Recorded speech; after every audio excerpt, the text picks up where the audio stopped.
What have I come to here at this crossing of paths? Must he tell a lie and live, or speak truth and die? And if this is so, what can I say to my son?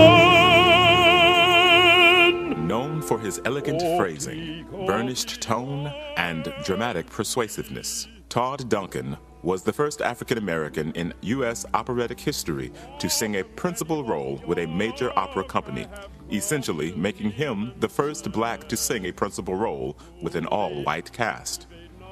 Born on February 2nd, 1903 in Danville, Kentucky, Robert Todd Duncan received his undergraduate degree from Butler University in Indianapolis, Indiana, and a master's at Columbia University Teachers College in 1930.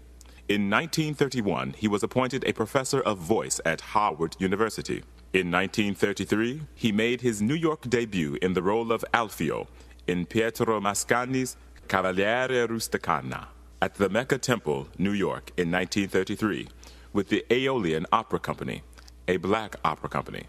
The critics acclaimed Duncan with rave reviews.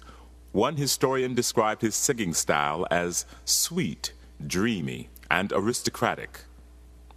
When the great George Gershwin was casting Porgy and was unenthusiastic about the 100 baritones he had already auditioned, a New York City music critic suggested that he get in touch with Mr. Duncan, whose debut he had recently heard.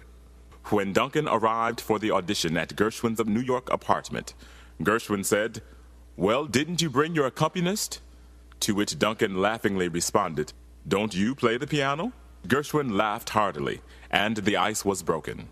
This moment would set the tone for their close association. While accompanying himself at the piano, Mr. Duncan sang only 12 bars of an Italian aria before Gershwin enthusiastically offered him the role. "I want you to be my Porgy. How about that?" said Gershwin. Duncan responded, "Well, I don't know whether I could or not.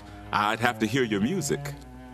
Again, Gershwin laughingly replied, "That can be arranged." Eventually, Duncan accepted and would go on to perform the role more than 2,000 times during his lifetime.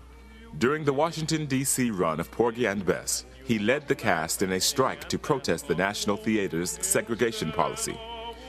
The actors held out against offers by the theater to permit African Americans to attend a blacks-only performance. As a spokesman for the cast, Duncan said he would never play in a theater that barred him from purchasing tickets because of his race.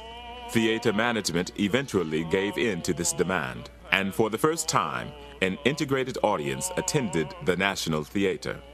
He sang Porgy revivals in 1937 and 1942 with much acclaim. He also appeared in a jive film called Syncopation. Says Duncan, "Hollywood's not looking for my type. This, that, these. I can learn to speak that way, but not very well." If you want to go to heaven, you must be newborn again. Oh, newborn again. Then in 1942, when he first tried to sing in white tie and tails instead of costume, he could get only 26 dates in the U.S. Says Duncan, "Everywhere, everyone would say, 'Oh, sure, we want Duncan,' but not in concert. He's a man from the stage. Let's have him in Porgy or Emperor Jones or something like that."